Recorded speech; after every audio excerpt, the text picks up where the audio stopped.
Live on YouTube here. We're finally live. Hello, my name is Emmanuel Nuno Arambula. I'm coming from you live in North Dallas, and I am from Houston, Texas. I am from the Rio Grande Valley, and let's just spice things up a little bit. We got one follower tuning in right now. That's great. Tell your friends, like, share, and create. Don't forget to create.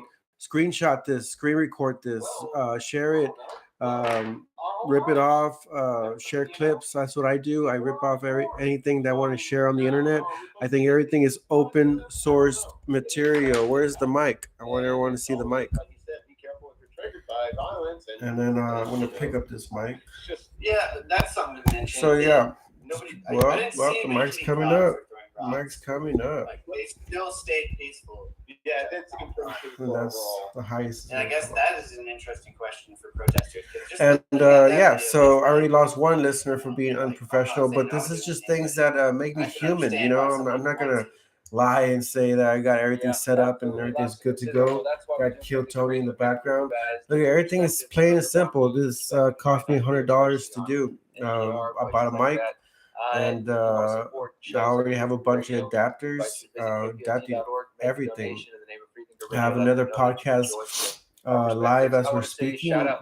Doing this shout out to he just said shout out. Now I'm shouting out to Derek Bros for Free Thinker Radio.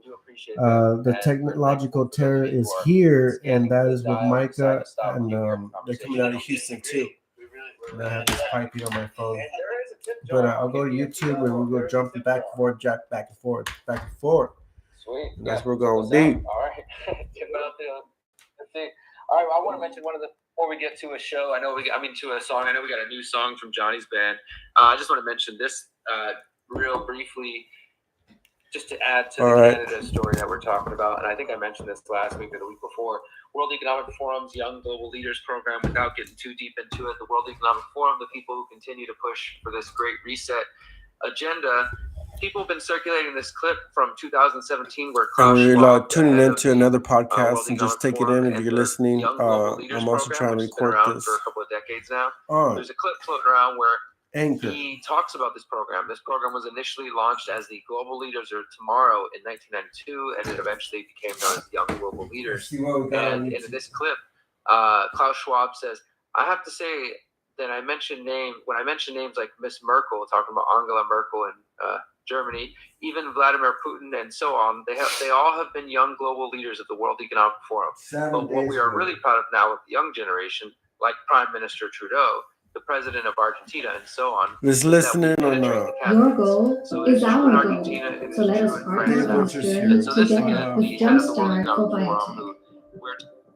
Join today at thermofisher.com.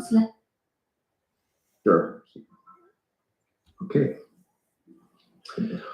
All right. Good morning, good afternoon, or good evening, everybody. We are back once again with another fantastic lecture by Mr. Winter. First and foremost, sir, how are you? And the floor is yours. I'm happy to be here. Yes, so this is with Generation Z, and I really enjoyed our last lectures. This is the fourth in the series, Generation Z, with Dave here, and also Riel, his partner. It was wonderful last night. We had a lot of fun.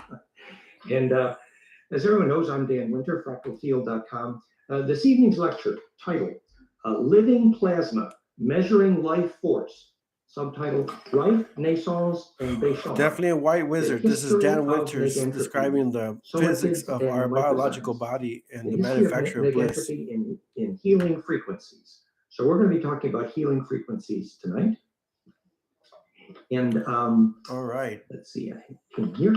So we're going to try to cover some things fairly esoteric this evening. Remember that our theme through many of these lectures has been, how is it that living clouds of plasma charge become intelligent and have life force and, in a sense, have a mind of their own? In fact, we were saying that the toroidal plasma domain that inhabits your mind or brain is actually the primary organ of perception. So it's the intelligence of that toroidal plasma field, which is the essence of consciousness itself. So learning more about how a living cloud of plasma charge becomes self-aware, alive, has intention, as it were, learning the physics of that is highly instructive to the nature of spirituality and life force in general. And then on this coming Friday, my lecture is with Elena Denon again, who was working on the galactic history, as many of you know. And we will be talking about advanced plasma intelligence, the story of Enki and the Nine, and how the 9 plasma cloud toroidal domains become self-organizing. And that is an ancient spiritual history story and relates to the latest in the galactic history story. So that's coming up on Friday. But for today, we want to really focus on some pretty serious science. And so our way of talking about how we document how living plasma becomes alive and intelligence, we're going to use powerful microscopy stories. The story of the famous Raymond Rife microscope, the Gaston Naissance, Galileo the microsome story, and a bit about Antoine Béchamp, the story of somatids and microzymes, and kind of the physics of that microscopy as a way of understanding more about the history of the measurement of living plasma, the measurement of life force, and creating healing frequencies in neg entropy using the understanding you got from seeing the life force alive as Rife and Okay, I'll go ahead and stop it there just because it was already pausing in some weird way. So, in layman's terms, or if I can just re-utter and from what I've been experiencing watching Dan's videos so far, and this man is a white wizard, man. There's no doubt about it. Um, Manufacturing of bliss in the body. As you can tell, I have lazy eyes. I'm a constant meditator. I abandoned a life of psychedelic drugs and microdosing and all that bullshit just to focus on doing the real thing, man. Like my graffiti name is Spin, and like I love studying ancient knowledge and different disciplines around the world to create equilibrium in the brain and maybe incorporate technology in my biological body. Sufism is where I got the whole inspiration spin, and we're about to turn on my back brace. If you can hear it, it vibrates like my heartbeat. And it tells me when I'm slouching, and and it helps me concentrate on my posture. This integration of not only this technology in a sense, but it's also vibrations. It's very intense stuff, and I'm making sure everything's here mapping out. So what Dan Winter is talking about right now is like the manufacture of bliss in the body, and so I just adjust my back because it's vibrating. Okay, so what Dan Winters is talking about is manufacturing of bliss in the body. Basically, like Sufism will teach you the sacred resonance of spin and the importance of meditation and mindfulness of the body as a whole, but also the geometry and physics of what we experience when we're manufacturing that bliss, before we're doing it, as we're doing it. What is chi? What is source energy? And all this stuff really comes to a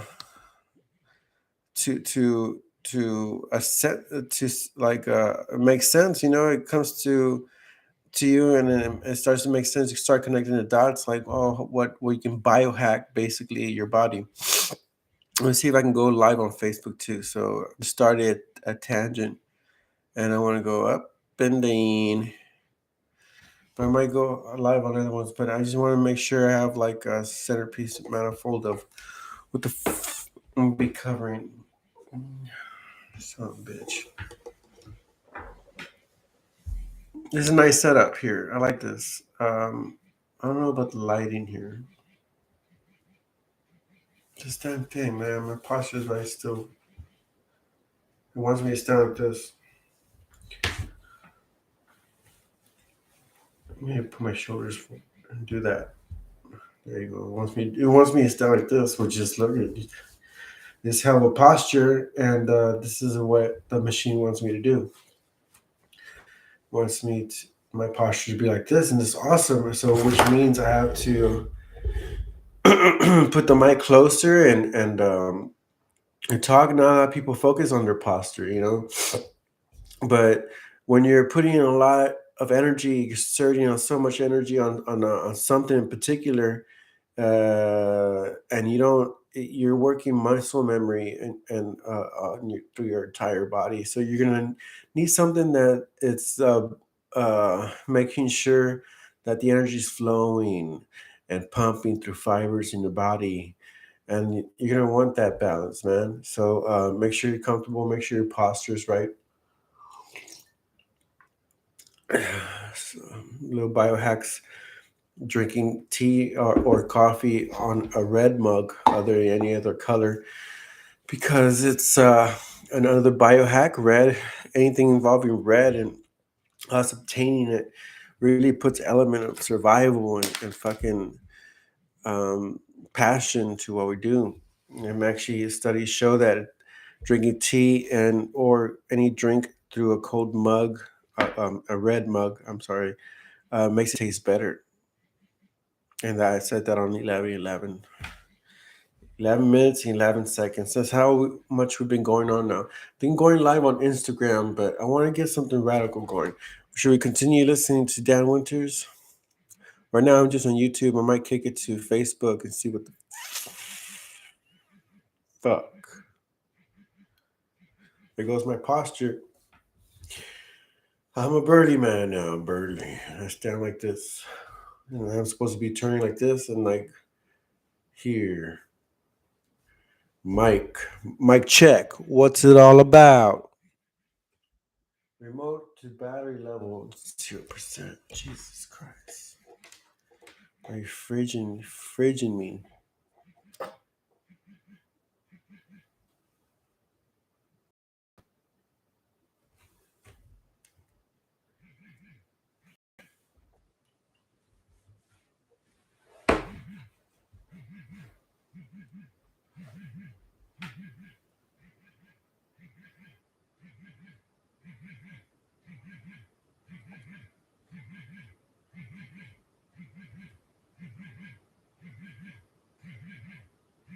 The show's radically gonna change to everything wrong with Rick and Morty season 5. And how the fuck did this? The fuck? Alright. Here we go. New Febreze Unstoppables Touch Fabric Spray. Just shake and spray to unlock touch-activated scent technology. Or even days later, enjoy bursts of freshness with every touch. For long-lasting freshness, grab new Febreze Touch. For those who appreciate the hidden and the unhidden, every turn in the road and every turn without a road in an adventure called life. The first step.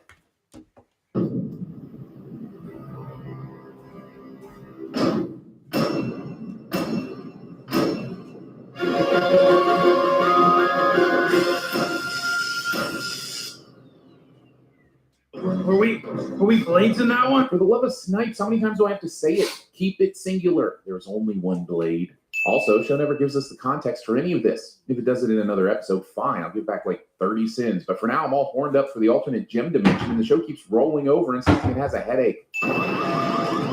Hello? Morty gets cell phone reception in space. Meanwhile, I lose connection anytime a nearby squirrel farts. Don't ask me how I know. I just know, okay? Painting your toenails on your bed with no towel or any kind of protection underneath. Yeah, that's a great point. The 3D holographic warning system, however, is operating at full capacity. I appreciate the detail in this call screen, except that your screen darkens when you have it next to your face, so there's really no reason for it to be showing anyway. Look at all that work you did for nothing, Rick and Morty. Do you feel ashamed? Come on! This works. You touched the ocean, Morty. Technically, the ship is touching the ocean. Rick and Morty are still in said ship, so I don't see how the treaty we're about to find out about with Mr. Nimbus has been broken. Kaboom! You've been lawyered. Now face the wrath of your once and eternal foe, Mr. Nimbus. Sorry? Who is that? My nemesis. Nimbus is never named, noted, nor noticed until now. Noteworthy Nemesis named nonstop normally. This Nimbus Nimrod not nearly known enough for Nemesis nomination. I am Mr. He's gonna say that a lot. I mean, I would too if that was my name. Mr. Nimbus. A lot better than Namor. Uses magic ray to double the length of the table, but has to use a cloth to the wine spill. Sure, why not? Is that his nemesis? Rick has a nemesis? Rick and Morty is clearly poking fun at shows that introduce some random pivotal character in a later season, such as Cousin Oliver and the Brady Bunch, or Eli Scruggs on Desperate Housewives. But Rick and Morty is only so good at poking fun at these tropes because they're too guilty of using these tropes. It's the classic comedy trope of and we ain't falling for it, Rick and Morty. Summer is going to dive into the Marianas Trench to recover the forbidden shell that gives him his power. Allowing your granddaughter to dive into the Marianas Trench to recover the forbidden shell that gives Mr. Nimbus his power without her parents' explicit consent. So time moves faster in there? It's like a Narnia thing? I'm not a beaver who believes in Jesus Christ, Morty. I think they call them the Beavers. They're a distant cousin to the Believers. It's a long story. Also, he didn't ask if you were a Narnian, just if it was like Narnia in there. I don't know, man. All that defensiveness probably means you want to believe in Jesus. Or be a beaver. Ice cold.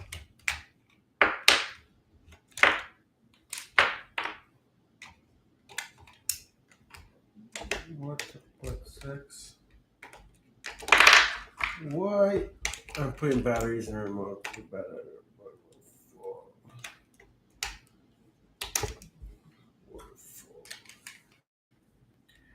Mr. Nimbus. Hey.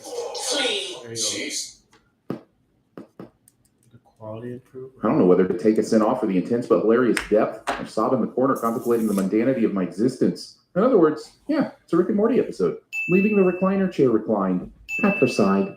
Fine, whatever. Turns. Tab number 1. How does Nimbus not hear this? He's right across the table. I accidentally had a video playing with similar noises across the table one time, and now I'm disinvited from family Thanksgiving. Also, where is this camera exactly, and did Rick plan it? And if Rick did plan it, why didn't he just grab the forbidden shell while he was down there? I thought you already went. I did. I just got a little busy. Why would you make up a lie that makes you look bad when the truth would make more sense and take the blame off of you? Yeah, I got it, but the adults wanted all of it. Bing, bang, boom, time to suck face.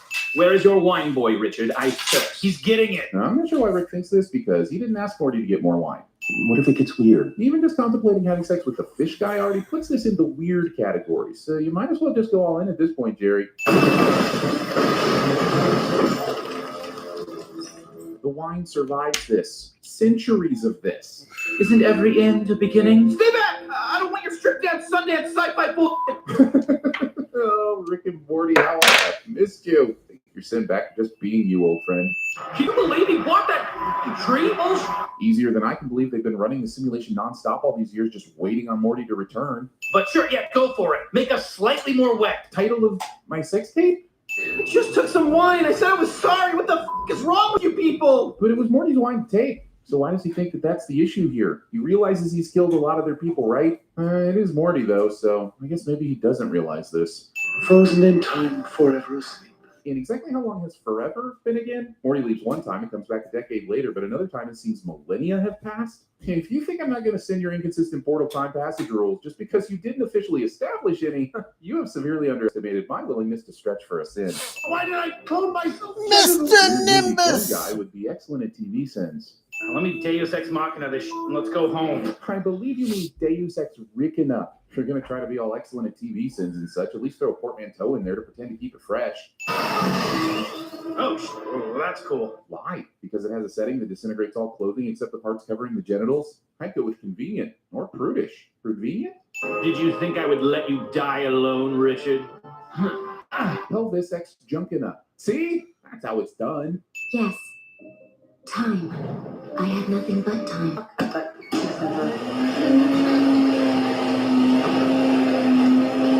While Rick winces in pain at this nutshot, I feel the need to point out that he's been standing here nonchalantly ignoring chunks of flesh out of his body. Either you feel pain or you don't, Rick. You can't have it both ways. You two are hungry. Yep. Good thing you made a fresh plate of, I'm going to say, strained orange pulp, mashed potatoes with amber food coloring, a pile of Sunny D slushy. I'm not sure what it is, but don't you try to pull off that vomitous mass's eggs. You know better.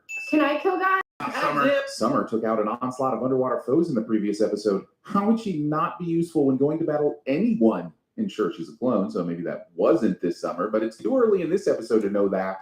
Sweetie, don't get all worked up before your job interview. Job interview? Show doesn't resolve this. I mean, I know that's the point, but you can almost hear the audible glee in the writer's room when they're like, let's introduce B-plot hanging thread so we can troll the audience with this ultimately meaningless episode.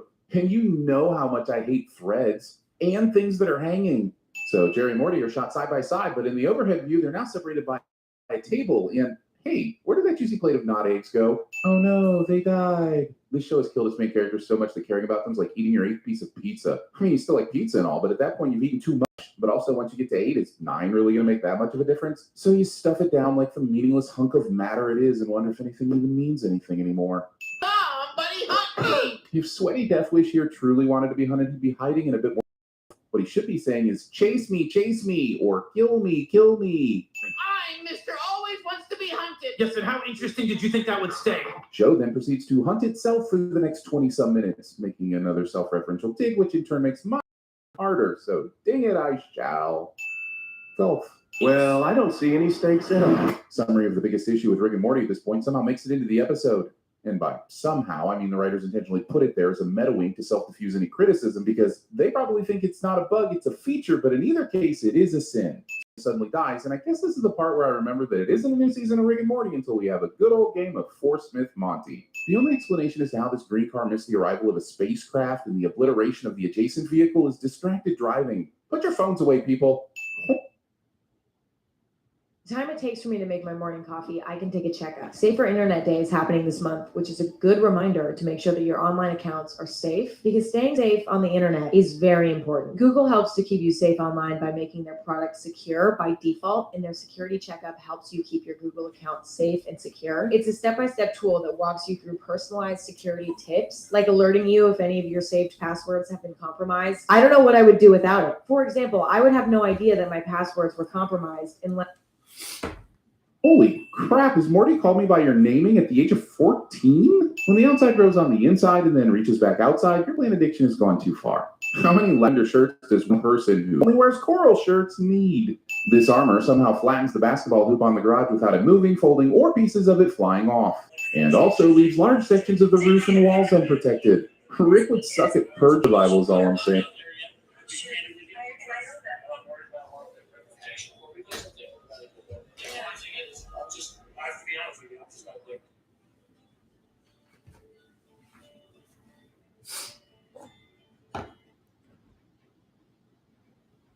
I had to ask a question though. The majority of Texans who support marijuana policy reform, what's it going to take to change it? Well, it's not changing my mind. It's changing. We're looking at medical data, but the people are not there yet. It's a majority. We're the legislature. We're law enforcement. It's legalized. So Thank you. What is needed is more education. Well, I'm not there yet. To be candid with you. And I know that. I'm worried about a lot of the reputation, but we've done some thinking about it a little bit. Legalizing it is I have to be honest with you, I'm just not looking.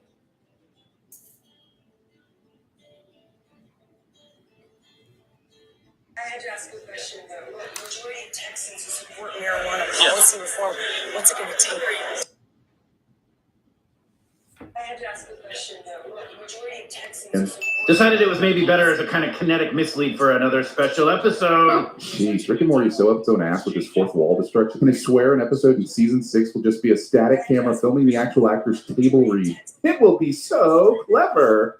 But then eat people. Yeah. During this scene, I thought, oh, interesting. I'm eating popcorn too. And then, as each murder devolves into organs and viscous explosions, my level of popcorn enjoyment began to wane. This is a sin for me for getting to eat while watching this show. I'm not looking at your eyes! Public beaches. Summer, you fucking idiot. Calling your granddaughter an idiot while concurrently exposing your dick in her direction. Jerry, come on. Family emergency. A bigger emergency than my lemon squares not setting? You mean those lemon squares that appear to be stacked nicely on top of each other, indicating that they have indeed set pretty well? All right, we've seen enough of these decoy houses to ask the question. Are we really suggesting that all these decoys have been set up with not only identical houses, but in identical neighborhoods? And most importantly, why do they all have the driveway crack from when the house was removed and replaced in season 1?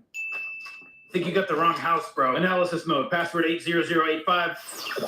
Kind of expected a funnier password. I kind of expected Rick would have shot another Rick in the head already in the time it took him to make that password boobs joke. Are the golden circles the decoys or the concentric circles? And why is there no text on the map so we can point out inconsistencies? This map is confusing and is hindering my ability to do my intended job of actually pointing out real sins instead of just making jokes. Or hindering my ability to make jokes instead of just pointing out real sins, depending on who you listen to. Analysis mode 80085.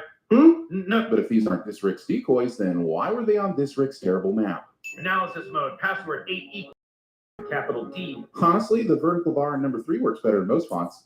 Go ahead and throw in a few more equal signs while you're at it. Am I right, fellas? Before you say anything, they were already killing each other. And you saw that through 2 walls? Also, 3 spaceships, a lava gun, a house engulfed in flames, and exactly 0 nosy neighbors. Joe doesn't know how to suburb correctly. Connery plays the Spaniard, but does nothing about his I accent. presume Decoy Rick would be excellent at cinema sins on TV sins.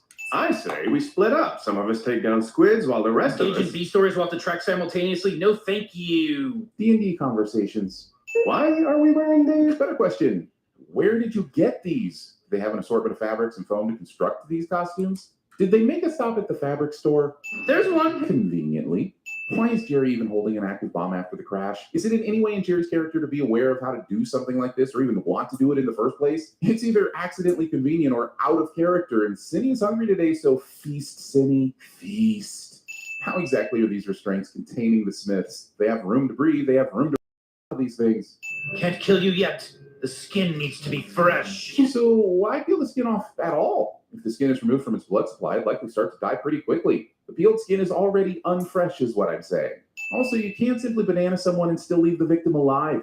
At least that's what Jeremy told me. Come on, there's a place we can go. And despite knowing that all of the clones, decoys, would also be somewhat programmed to want to kill each other, they do in fact go. Is this decoy missing his pickle, Rick? It doesn't appear that Mr. Skin cut it off, and you can't spell decoy without the D. What about the squids? The Summers are going to explain that the squids were decoys who realized they were decoys and wanted to kill the other decoys, and sure, fine, whatever. But in a world of apparently countless decoys, have none of them died before now to start this Asimov cascade? Have you met Jerry? Like 12% of Jerry's died within the first year of existence. An absolutely pendulous ball. I mean, is that something anyone wants? Now the only way to prove I'm real, and not him, is to ice his expository ass. Self-referential exposition. The shield lowers, and somehow this version of the family is battle-charred and bruised, which seems unlikely because their shield has been protecting them up until now. And also in the previous shot, they were completely normal. I'll just point out once again that no one outside of the Smith family seems to be interested in this insane activity happening all around them. Not one civilian, passing cars, stray animals, police officer, or really anyone is alarmed by what is happening in these streets. You want to get in one more I told you so about synthetic life or whatever this week's theme is? How are these mouths moving? Big Bird's mouth moved because one of the puppeteer's arms was actually moving his head instead of Big Bird's other arm. But clearly, both arms are functioning here as Rick gestures around. So what moves the mouth? I want to say technology. I want to believe technology. And I think it's just convenient animation because those heads are as hollow as a presidential promise. Rick survives this, I think. Or decoy Rick maybe survives whatever this is. Someone survives something. That much I'm sure. Ha! Both Jerrys stopped fighting to hug. Hunty McPherson here. One-shot fatalities the entire Smith family, but only wounds Rick for reasons? And did you just bleep McPherson? Oh, yeah, I hear it now. You should have hunted me. What? Who? Since the show apparently wants to sin itself, I'll let Rick handle it from here. Were you significant? Like, did we tee you up? You want to be hunted? God, I have so many questions. Decoys. Decoys. The decoys. Decoy. Decoys. Decoy. Decoy. Decoys. Decoy. Decoys. Decoy. Decoys. Decoy. Decoys. Decoy.